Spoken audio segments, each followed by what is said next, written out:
Het is raar en eng om in een land te leven waar elke dag de duimschroeven een beetje worden aangedraaid. Rusland is zo'n land. Sinds Poetin in 2000 aan de macht kwam is er veel veranderd. De televisie zendt het nieuws uit zoals het Kremlin het graag wil zien. En de mensen die nog wel proberen hun werk te doen als journalist worden bedreigd en soms vermoord. Na Irak en Algerije is Rusland het gevaarlijkste land voor journalisten. Ik merk dat ik nauwelijks meer schrik als ik hoor dat er weer een journalist of mensenrechtenactivist is doodgeschoten. Daar schrik ik dan wel weer van. Что поняли за эти 3 года без Политковской? Безмятежность власть придержащих, безнадежность наших усилий поколебать их, безразличие к судьбе наших коллег. В стране установился климат безнаказанности, и никто не может, а порой, кажется, и не хочет обеспечить безопасность журналистов и правозащитников. Я предлагаю почтить память Анны Степановны Политковской минутой молчания.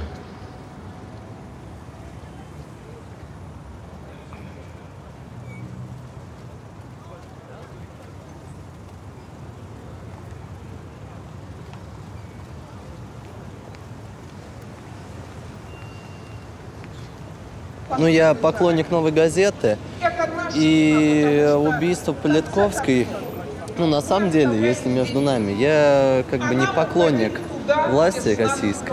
Вот, ну, как так, между... Ты в Голландии будешь показывать. О, замечательно, я люблю Голландию, мне очень нравится ваша страна, я был у вас. Вот, на самом деле, я вот планирую как бы работать журналистом, и меня волнует, если меня могут убить просто на улице за то, что я пишу правду. То есть, на самом деле, это очень важно. Вот. Писать то, что на самом деле есть, но сейчас это ограничивать пытаются всеми силами. Вот. Ну, ты хочешь стать журналистом, наверное? Да, да? Причем журналистом-международником. А не боитесь тогда, ну, что будет случиться? А если не я, то кто, в конце концов? Ну, вы тоже журналист, вы понимаете. На самом деле, вот, ну, не знаю, как сейчас, есть такое, что Россия варварская страна, но действительно, вот, то, что происходит, это варварство. Извините, вы не подскажете, здесь редакция? Редакция? «Новой газеты». Вот он здесь. Здесь? А вы кто? Голландское телевидение. Мы хотели здесь. Ну, вот здесь. Ага.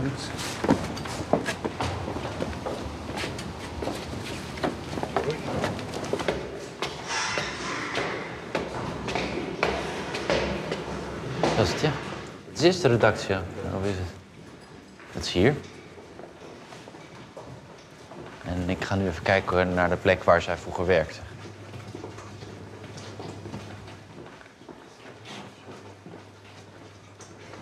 Het is trouwens niet de enige journalist van Nová Gazeta die is vermoord. Voor haar al 2 collega's van haar. Die zijn eerder, een paar jaar daarvoor vermoord.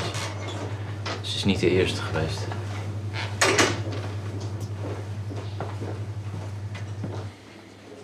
А какая она была?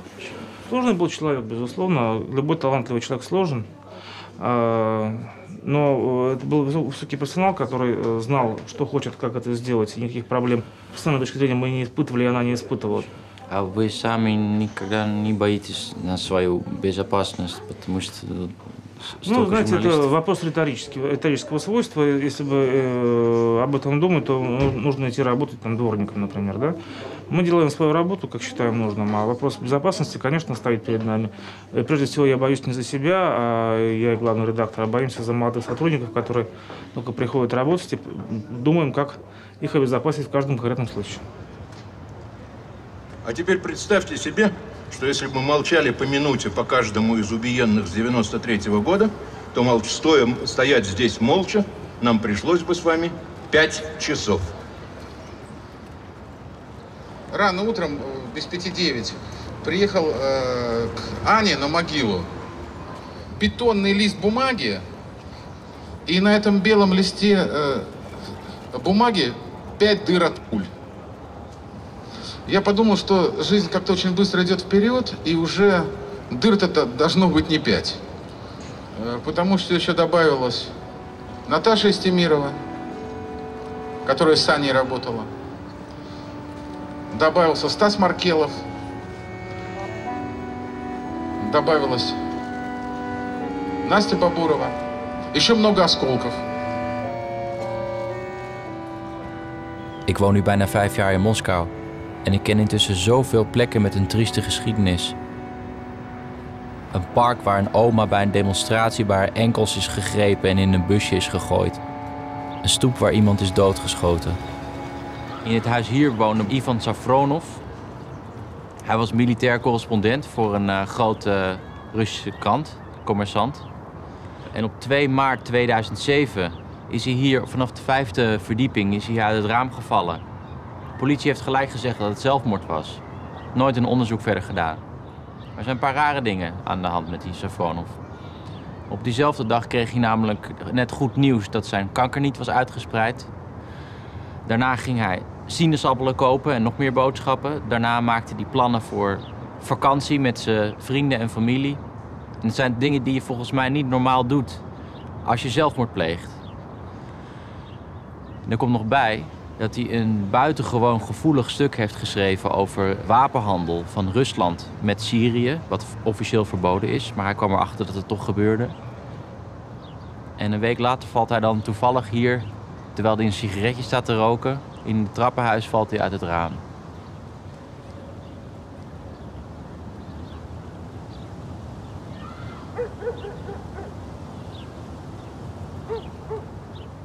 Een jaar geleden bezocht ik de mensenrechtenorganisatie Memorial in Tsjetsjenië. Een medewerker verzekerde mij dat zij niet in levensgevaar waren.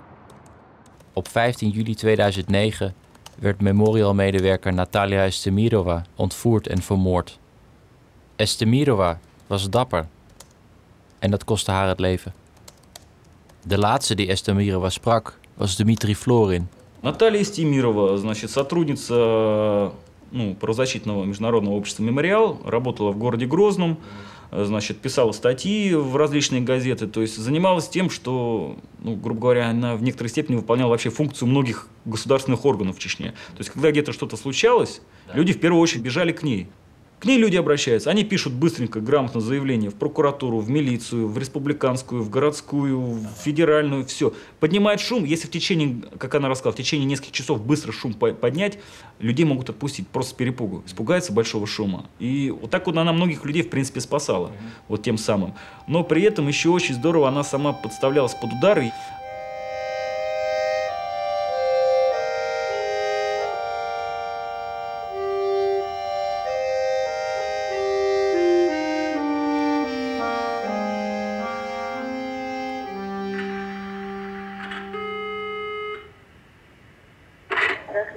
Здравствуйте, это Дмитрий Флорин вас беспокоит с Кавказского узла.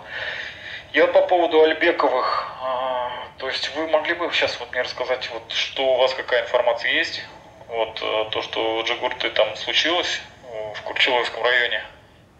Я еще вам отправлю информацию, значит, у вас какой-то вал просто преступления идет. Да. А вы сейчас не можете рассказать, что там еще? Сейчас хотя бы, если предварительно. Значит, им категорически запретили говорить. Семья. Значит, сказали, что они должны говорить о том, что Рамзан умер от сердечного приступа. Так, а это кто это им сказал? Те же самые, видимо, кто и стрелял. Какая-то официальная реакция есть власти? То есть обращались же уже в прокуратуру? Вот как вы пишете сразу заявление в милицию? Нет, они не обращаются никуда в прокуратуру, потому что им запрещено это. То есть как запрещено? Знаете, я сейчас не могу сказать. Ага, все хорошо, понял. Все, я тогда попозже вам перезвоню.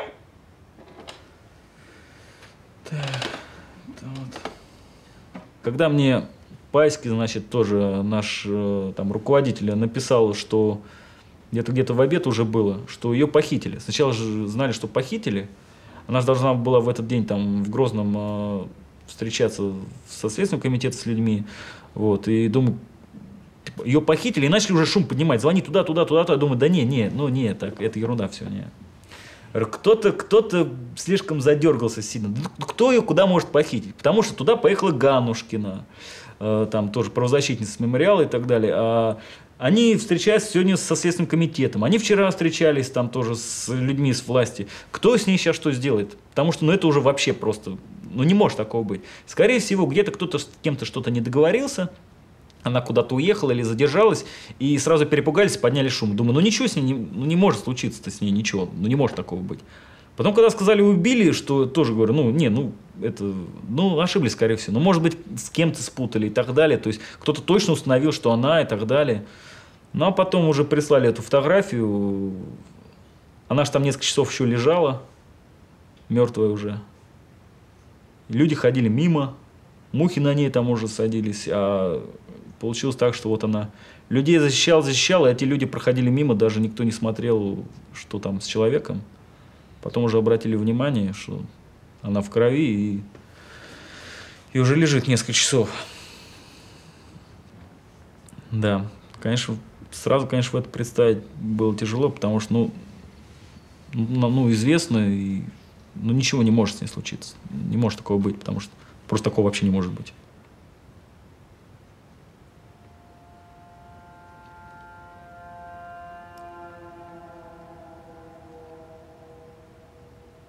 На следующий день я ей в течение дня звоню, телефон у нее вне зоны доступа, 15 июля было. И потом в обед стало известно, что ее похитили, и потом стало известно, что ее убили. Материал уже этот получился, что вышел уже после ее смерти, с ее словами. И полностью эту расшифровку разговора тоже более детально расшифровал уже после ее смерти. Я был еще удивлен, что с 15 июля никто ни разу не спросил у меня эту аудиозапись вообще. Причем мы об этом написали у себя на сайте, что последнее интервью и так далее. Ни милиция, ни прокуратура, никто. Медведев сказал, наш президент, что мы будем расследовать убийство. Я сижу с этой аудиозаписью, ко мне никто не обращается. Я понимаю, что эта вещь очень важная. Никому ничего не надо. Стас был адвокатом. Наташа Стимерова, была журналисткой, но больше правозащитницей, чем журналисткой. Зарема Сайдуллаева вообще была благотворительницей, не журналисткой и не правозащитницей. Очень осторожно себя вела. Оказывается, тоже опасно для жизни. Почему? Потому что независимый человек и делал то, что властям не угодно.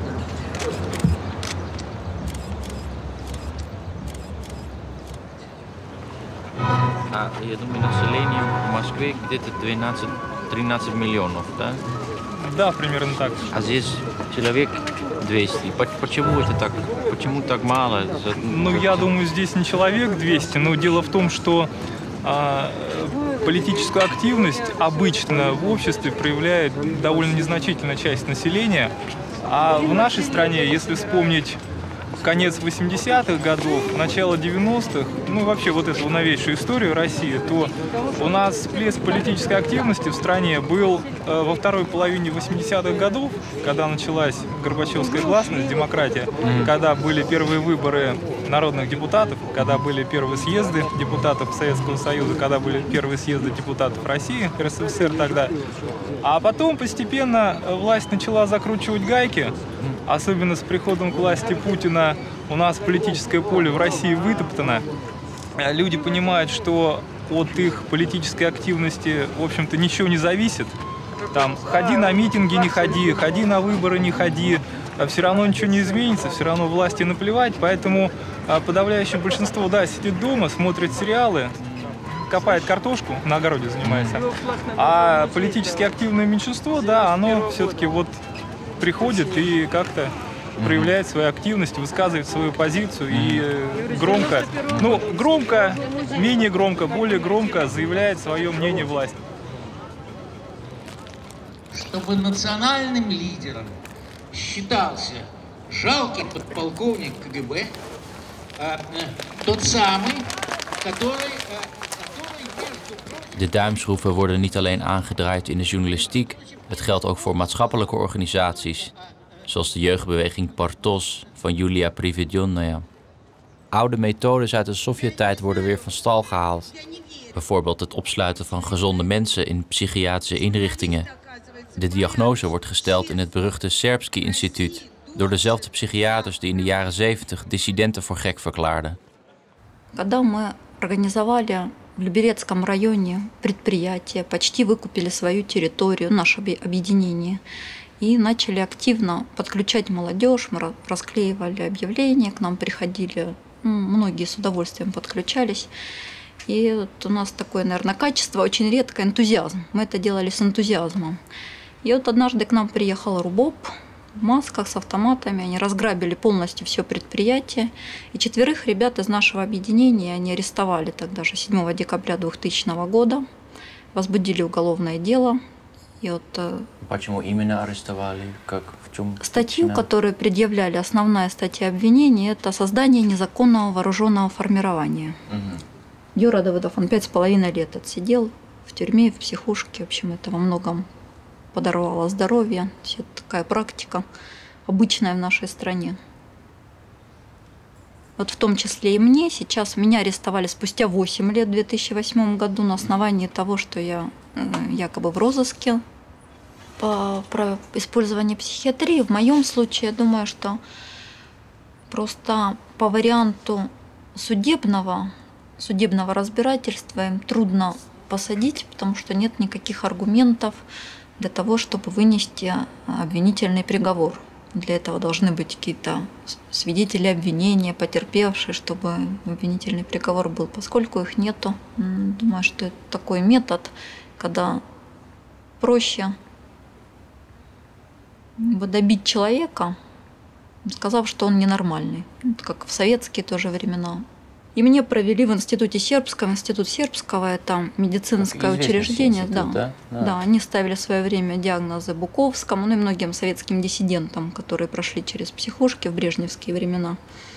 И в результате 6-часовой беседы с экспертами этого института, у которых стаж по 30-35 лет, у них прям написано там стаж 30 лет, там стаж 32 года.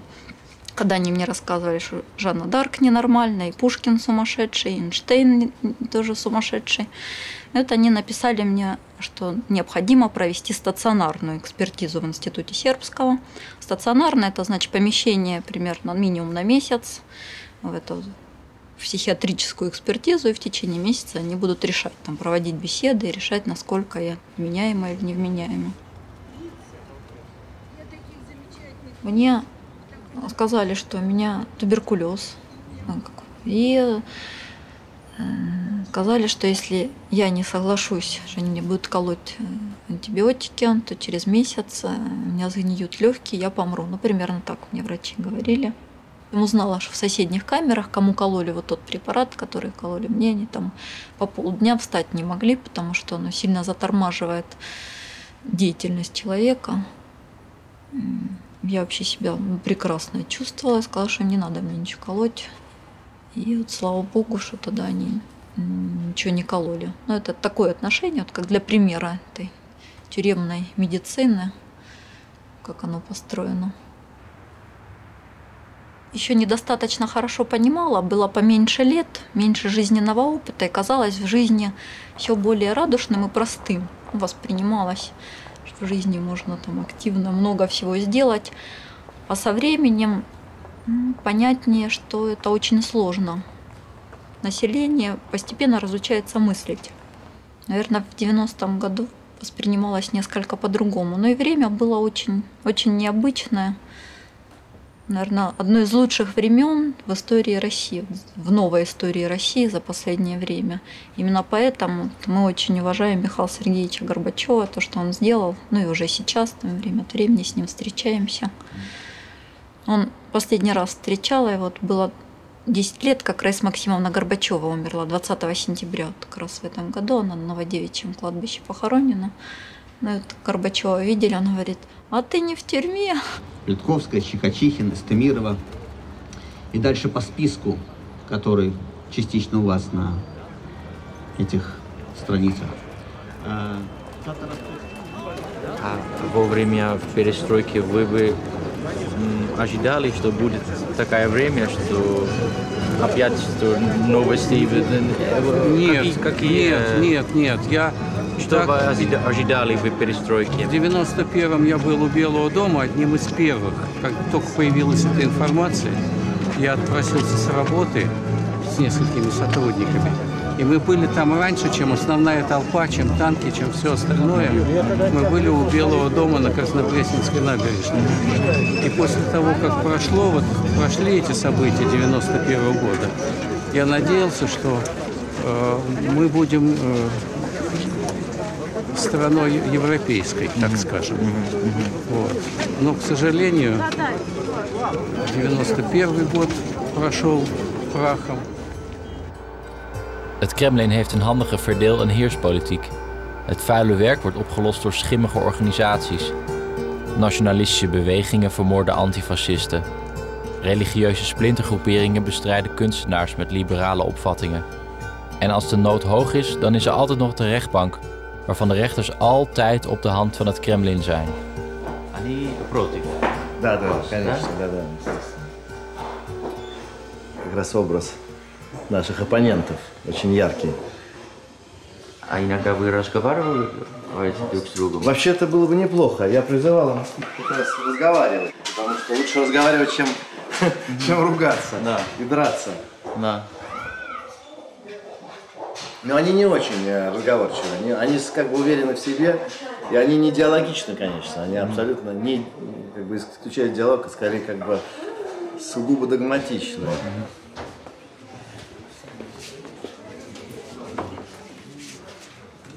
Без Христа мы никто, и мы ничто.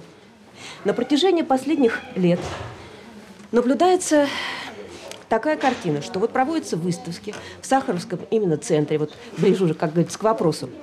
И там выставляются экспонаты, которые порочат истину и порочат нашу веру. Идет прямое глумление и поругание над всем святым, что может быть для православного человека. И тем более в столице нашей русской, на русской земле, в Москве. Москва является третьим Римом.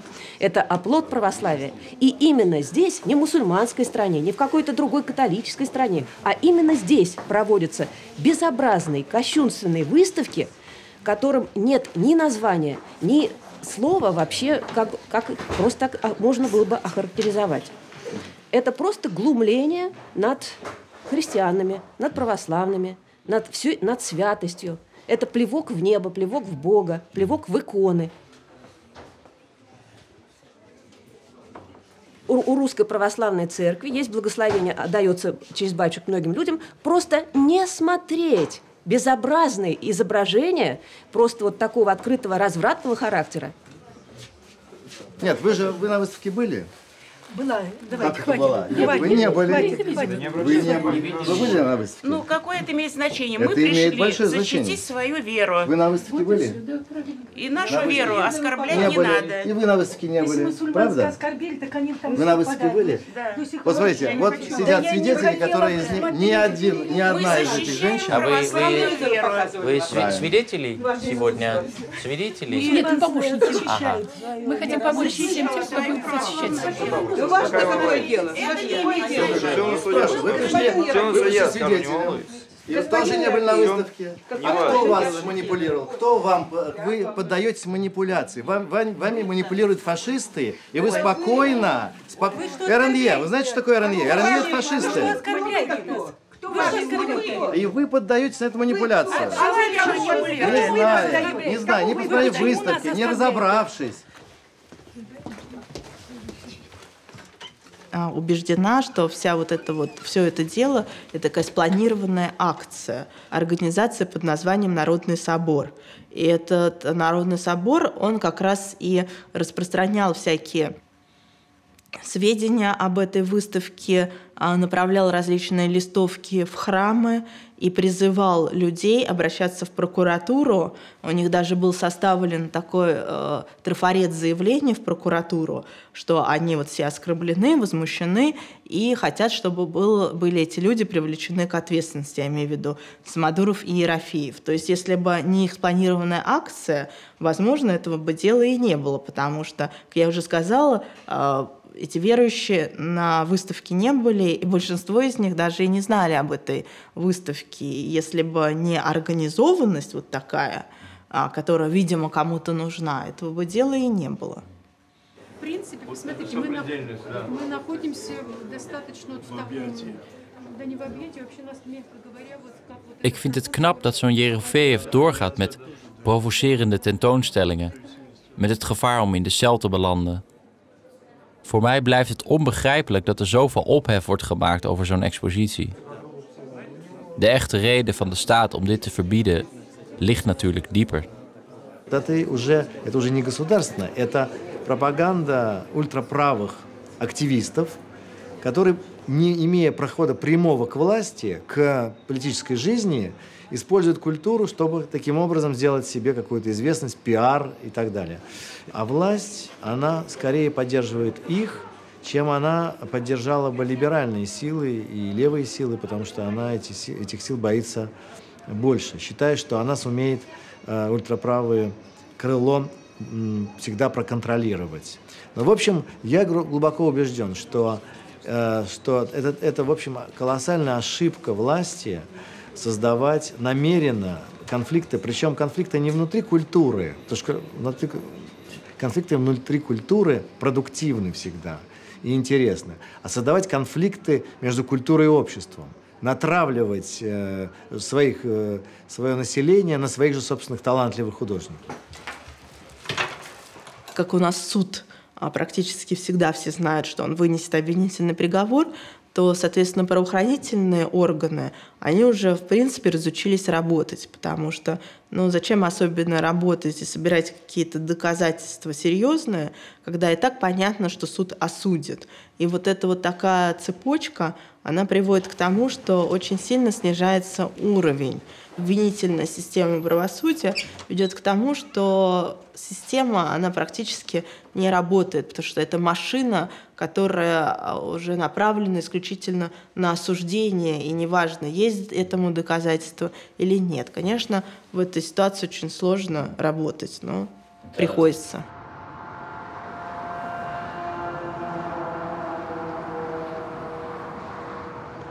Op 19 januari 2009 werden advocaat Stanislav Markelov en journalist Anastasia Baburova in het centrum van Moskou vermoord.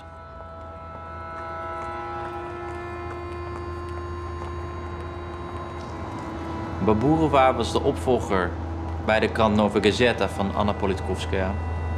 Ze schreef ook kritisch, ook over Tsjetsjenië. Ze kwam net weggelopen uit een persconferentie, ietsje verderop. Die persconferentie ging over het vervroegd vrijlaten van een Russische luitenant. 9 jaar geleden heeft hij een Tsjetsjeens meisje ontvoerd en vermoord. Dat is verder allemaal geheim gebleven. Alleen die krant Novaya Gazeta die is erachter gekomen en heeft daarover gepubliceerd. En ze kwam hier naar buiten lopen met de advocaat van de familie van dat vermoorde meisje. Je moet je voorstellen, het was 3 uur 's middags. We zijn hier 400 meter van het Kremlin vandaan. En op klaarlichte dag heeft iemand haar benaderd. Heeft haar door haar hoofd geschoten. Heeft de advocaat ook doodgeschoten. En we zijn nu 8 maanden verder. Natuurlijk is er beloofd dat er een heel erg gedegen onderzoek zou worden ingesteld. En de eerste reactie van het Kremlin kwam, geloof ik, 10 dagen na de moord. Toen ze door hadden dat ze toch wel eens moesten reageren, kwam Medvedev met condolences. И непременно, абсолютно уверен, будет время, когда Наташе Истемировой будет памятник в центре Грозного, а Ане Политковской будет памятник в Москве. Потому что мы перестанем не различать добро и зло, все время думая, что добро это только то, что на пользу действующей власти.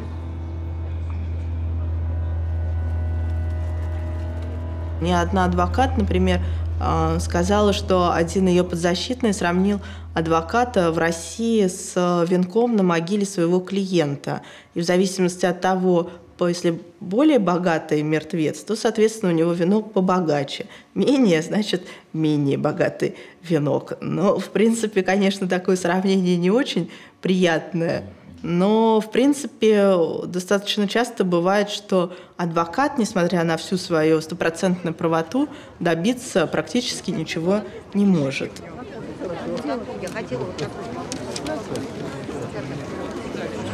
Обсуждайте дальше. А вы бы могли сказать, почему вы сюда пришли? Я вам скажу, я длинную жизнь прожила, мне 88 лет. Я знаю историю, войну пережила. А пришла сейчас потому, что в России беспредел, преступный беспредел. Человека убить ничего не составляет. И скрыть это преступление тоже для власти ничего не составляет. Путин, бывший президент, он 10 лет сидел. Он породил коррупцию. Он нас, стариков, как мы плохо живем. Это как, простите за такое выражение, как не стыдно. Первые преступники в России, милиция и прокуроры, судьи. Народ разъединен. Народ потерял веру во власть и ушел в себя.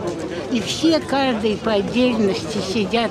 Меня не трогают, ладно. Вот это мое личное мнение. Вот если мне больно от этого, я пришла сюда. Хотела рядышком, вот я инвалид первой группы. Пришла вот именно, чтобы посмотреть, вот так отдать свою честь для этого лица и других журналистов, которые погибли. Они погибли не ради взяток, не ради зарплаты. Они честно служили нашей Родине. А Родина оплевала их. Простите меня за выражение, я вам правду говорю. То, что я думаю.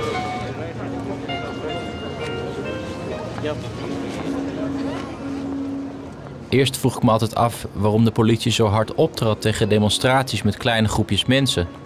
Tenminste, demonstraties waar de westerse pers niet bij aanwezig is.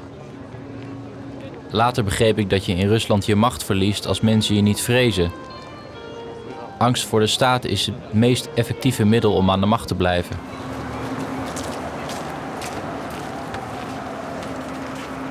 Здравствуйте. Здравствуйте. А вы можете сказать, почему там фотографии Анны Политковской? Потому что Анна Политковская работает, это киоск, новые газеты. И Анна Политковская работала в новой газете. Это как самый первый киоск, где... Да, это самый первый киоск. Поэтому ее книга Анны Политковской тоже продается. Аргументы и факты. Не нравится новая газета? А я не читаю. Не читаете, да? Я читаю аргументы и факты. Ага. А можно один экземпляр новой газеты? Да. Я вам подарю. Подарок? Ну, спасибо вам большое.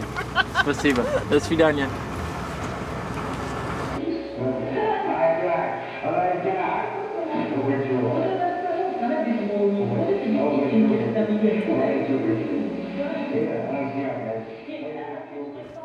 Дело в том, что узнав, что наш Химкинский лесопарк собираются вырубать под трассу Москва-Санкт-Петербург и инфраструктуру к данной трассе практически целиком. Вы знаете, понятно, что это очень серьезные деньги. Это лесозащитный пояс Москвы. Здесь идет вопрос о коррупционном захвате земель под благовидным видом строительства трассы. Это просто предлог застроить лес, всем с чем угодно, казино, супермаркетами и так далее, что на самом деле люди просто хотят, наши чиновники, они просто хотят захватить эти лесные земли. Это очевидно всем. Тема очень опасная, очень скользкая. За этой темой стоят очень серьезные интересы. Это проблема не только Москвы, это проблема Санкт-Петербурга, это проблема Екатеринбурга, любого крупного города. Это уничтожение лесозащитных поясов рядом с большими городами. Там, где чиновники хотят застраивать, им не хватает земли. Они хотят строить новые и новые магазины, те же самые. Почему? Потому что каждое строительство такого магазина – это взятки чиновников. И не то, что нам не хватает магазинов, у нас их вот выше крыши, нет. Просто им хочется обогатиться за счет наших лесов и за счет, в принципе, нашего здоровья. Об этом и написал Миша и указал конкретные фамилии.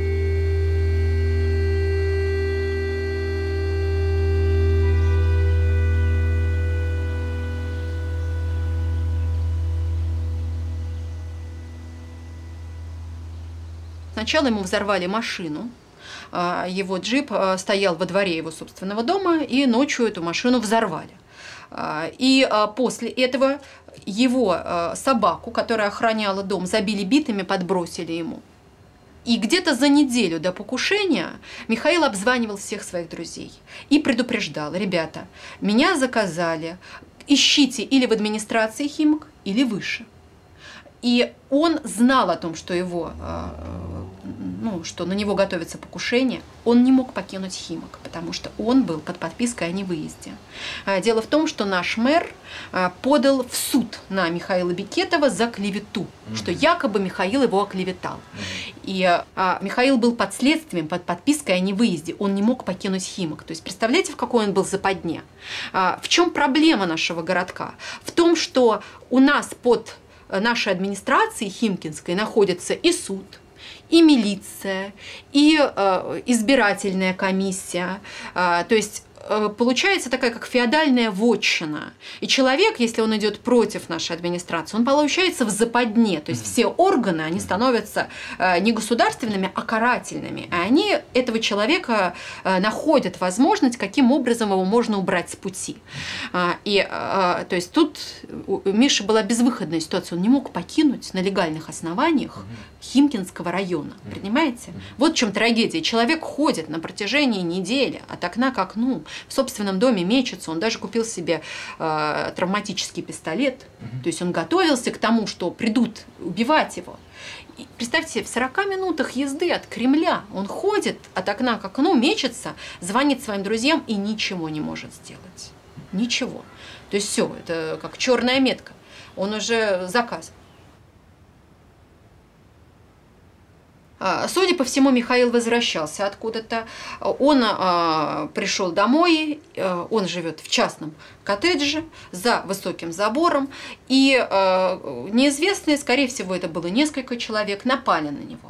Они долго его избивали, избили его очень жестоко. Ему отбили все кости рук, ему отбили все внутренние органы. Били много часов подряд.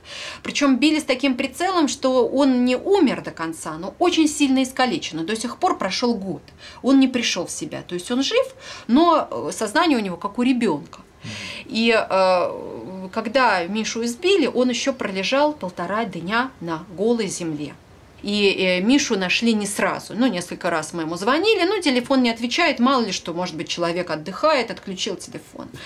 И так получилось, что наши активисты из движения в защиту Химкинского леса подъехали одновременно с милицией проверять, что же случилось реально на самом деле с Михаилом. И обнаружили его рядом с собственным домом. Он весь окровавленный лежал. И вот тут же поместили в Химкинскую больницу.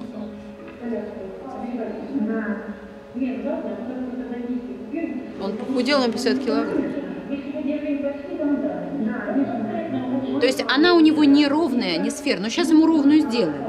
Но она у него была вот такая вот треть мозга отсутствует. То есть у него вот тут вот кожа была, это была не кость. Сейчас сделали титановую пластину.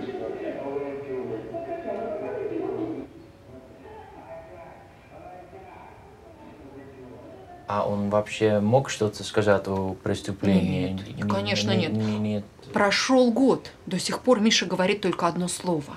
И с трудом садится. То есть он не может как бы так разговаривать, как мы с вами. Какое слово? Окончь. Что это за слово, мы не знаем. То есть это непонятно, что оно означает. И он это повторяет постоянно одно слово. Конечно, физически он крепнет, он становится крепче, но что это за слово, кто совершил это преступление, он ничего не может сказать.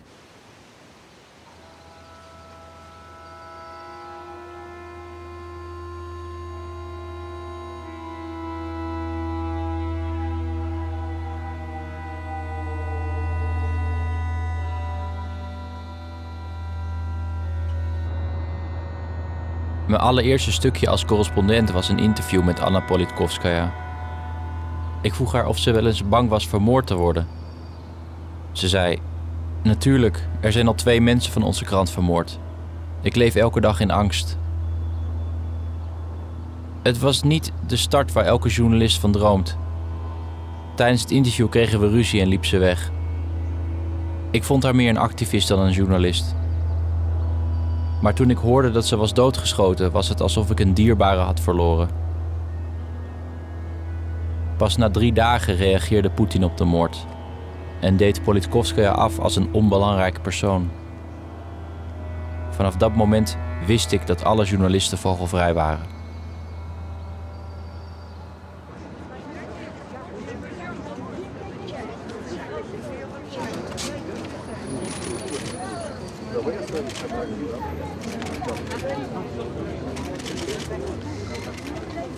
Когда найдем убийц. Потому что ее убил Путин, потому что об этом сказал Александр Литвиненко, и через 3 недели после смерти Анны отравили его. Да.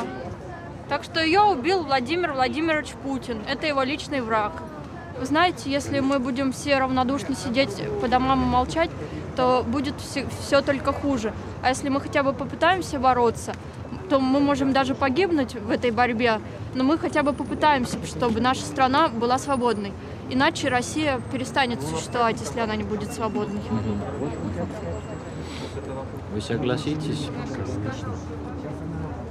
Это очень правильные слова, и все присутствующие думают так же. Скажите, пожалуйста, вы же иностранный журналист. Почему вы из свободной демократической страны не скажете своим лидерам, хотя бы не напишите, не обратитесь к ним, чтобы они против российской власти приняли какие-то санкции? Ведь палачи же у власти. Почему же вы позволяете заигрывать своим лидерам с такими диктаторами, как Путин? Мы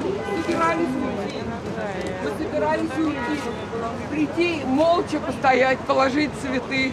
И мы подумали, что мы не можем уйти просто так, потому что стены говорят, потому что мы прикоснулись к этой деревяшке. Человек живой вошел и вышел мертвым, то есть не вышел, вышел живым убийца. Мы просто подумали, простите меня, Бога ради. И я просто подумала, мы разойдемся, не сказав ни полслова. Мы разучаемся говорить, как раньше. У нас осталось просто молчаливое кивание. Это тоже нечестно. Я просто хотела сказать, что, может быть, некая честность проявляется и в молчании. Но некая честность общественная проявляется в гласном звуке. Все-таки должна быть какая-то иная эпоха, какая-то эволюция сознания. Да, потому что мы опять общественно, я не знаю, первобытно-общественный строй. Мы должны опять какую-то пройти эволюцию. Да? Я не мужчина, мужики умеют формулировать, как это правильно. Я не знаю, что говорить. Может быть, у кого-то есть просто какое-то слово, потому что безмолвный митинг, это не митинг. Безмолвное стояние – это знак безмерного уважения.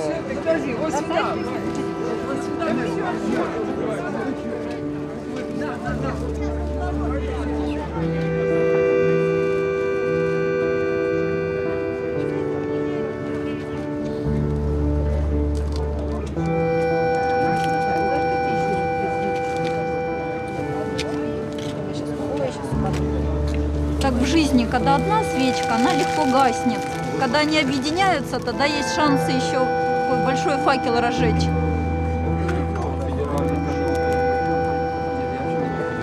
Это свечи наших душ, память об Анне Политковской.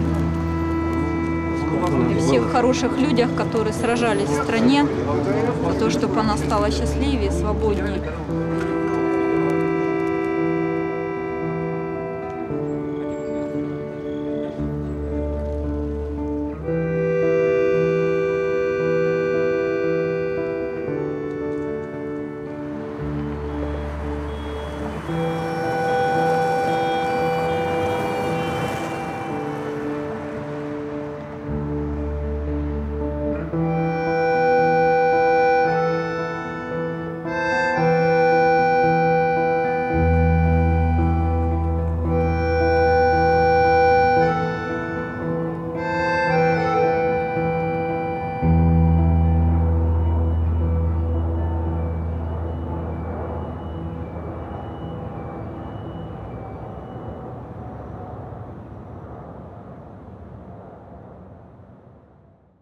Thanks for watching the video. You can of course look at the next episode, or you can look at the other recommended series, and don't forget to subscribe to our channel.